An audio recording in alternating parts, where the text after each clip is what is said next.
Kui palju kordi oled sina oma kodu üle uhkust tundnud? Meie kaunid rohelised metsad, maalilised järved ja rabad. Maailmas ei ole palju nii kauneid ja puutumatuid paiku nagu Eestimaa. See on rikkus, mida me kahjuks ei ole alati osanud vääriliselt hinnata. Meie seas oli neid, kes suhtusid Eestimaa metsadesse ja teeäärtesse nii, nagu need oleksid inimese isiklik prügikast. Järjest enam tekkis loodusesse koledaid prügihunnikuid. 2008. aastaks vedeles meie metsades ja teeäärtes kokku hinnanguliselt 10 000 tonni prügi. 2007. aasta sügisel aga hakkas mitme inimese peas idanema kindel soov seda muuta.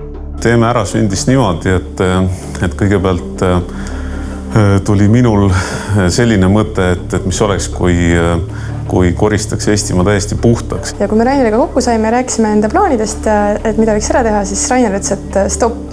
Et selle me teeme ära küll, aga me teeme selle ära 1 päeva jooksul. Jah, sellist asja polnud kunagi varem tehtud ja esiotsa ei olnud meil õrna aimugi, kuidas seda teha. Aga me olime kindlad, et seda on võimalik teha.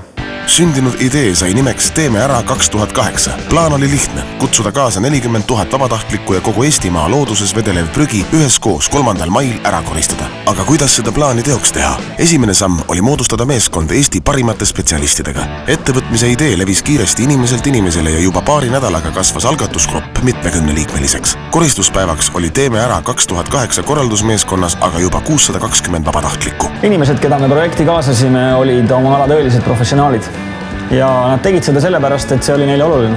Nii mastaapse ülesande edukaks sooritamine vajas aga oluliselt laiemat kõlapinda. Teiseks sammuks oli seega koostööpartnerite leidmine. Initsiaatorid kutsusid ettevõtmisega ühinema nii suuri kui väiksemaid ettevõtteid, riigiasutusi ja kodanikeühendusi. Kevadeks oli Teeme ära katuse alla koondunud juba üle 500 erineva partneri, kes kõik põlesid soovist Eestimaa puhtaks teha. Meil oli 500 hästi toredat firmat, organisatsiooni, üksikisikud, kellega me koostööd tegime, kellega me suhtlesime läbi projekti alates sügisest 2007 kuni 3. maini 2008. Et igaüks, kes kaasa tuli, panustas sellega, mis tal parajasti anda oli, kellel oli anda meediapinda, kellel paberit, kellel veoautosid, kellel raha. Ja tänu partneritele me selle ürituse tegelikult tehtud saime.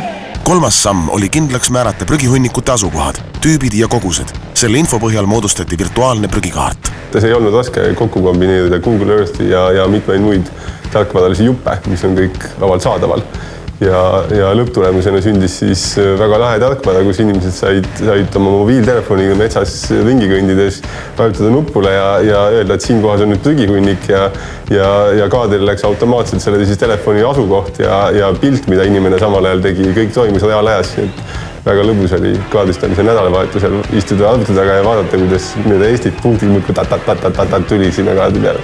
Prügi kaardistamisel osales 720 vabatahtlikku, kes leidsid metsadest ja teeäärtest üles 10 656 prügikohta. Seda protsessi võisid kõik soovijad novembrist aprillini virtuaalselt Eesti prügikaardilt jälgida. Kõige tähtsam küsimus oli aga see, kas eestimaalased tahavad oma maa puhtaks teha. Vajasime enneolematult suurt hulka vabatahtlikke, 40 000 inimest. Meie esimene ülesanne oli tegelikult üldse inimestele nii-öelda silme ette tuua, et mis olukord valitseb ja siis ka see olukord nii-öelda ära kaardistada, et siis näidata, mis on need tõelised suurusjärgud. Seda ei olnud keegi varem teinud ega isegi mõelnud. Me korraldasime meediakampaania. Sellest sai suurim kampaania, mis Eestis alles tehtud on. Ja selle maksumuseks kujunes 0 krooni.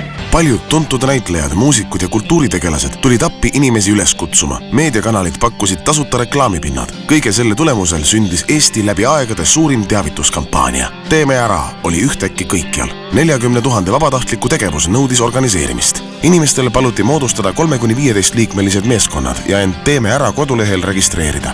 Iga meeskond vastutas kindlate prügikohtade koristamise eest. Prügi detailne asukoht ja täpsed instruktsioonid saadeti meeskondadele laiali enne koristuspäeva e-posti teel. Kuskil 2 nädalat enne registreerimise lõppu oli meil umbes 10 000 inimest registreerinud ja siis me mõtlesime küll, et mis me nüüd teeme. Lisaks tuli välja töötada ennenägematu ulatusega logistikasüsteem, et vabatahtlike poolt kokku korjatud prügi jõuaks võimalikult kiiresti prügikäitlejateni. Rohkem kui 10 000 paigast kokku korjatud prügi pidi juba samal päeval jõudma 207 lipujaama. Sealt edasi viisid prügifirmade autod prügi edasi vaheladestusjaamadesse ning lõpuks prügikäitlejate juurde. Ja arvan, et selle projekti üks suurimaid väljakutseid oli meie logistikasüsteem, mis toimis sel päeval tegelikult peaaegu et vigadeta.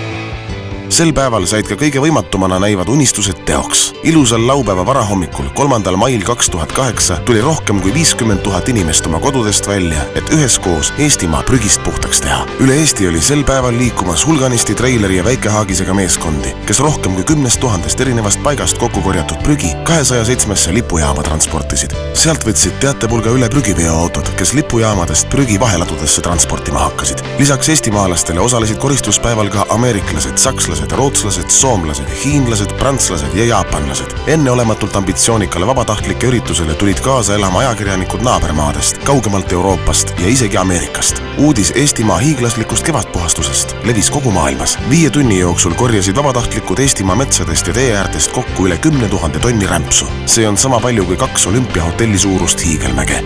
Tavatingimustes oleks sellise koguse prügi koristamisele kulunud 3 aastat ja 350 miljonit krooni. Teeme äralised tegid selle üheskoos ära, aga 5 tunni ja 7 miljoni krooniga. 3. mail aastal 2008 puhastas rohkem kui 50 000 eestimaalast Eesti prügist 5 tunniga. Kuid me ei olnud 3. mail sugugi üksi. Meie plaanidest said innustust Leedu inimesed. 3. mail koristasid tuhanded inimesed Leedu suuremate linnade ümbrust. Meie naabrid lätlased aga pidasid pikemalt aru ja korraldasid oma hiiglaslikku Teeme ärast inspireeritud suurpuhastuse 13. septembril. Lätimaa aitas puhtaks koristada üle 40 000 inimese. Mul on hea meel, et täitus meie unistus puhtamast Eestist.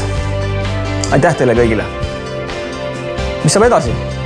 Kas Eestimaa jääbki nii puhtaks kui 3. mail? Tegimegi ära.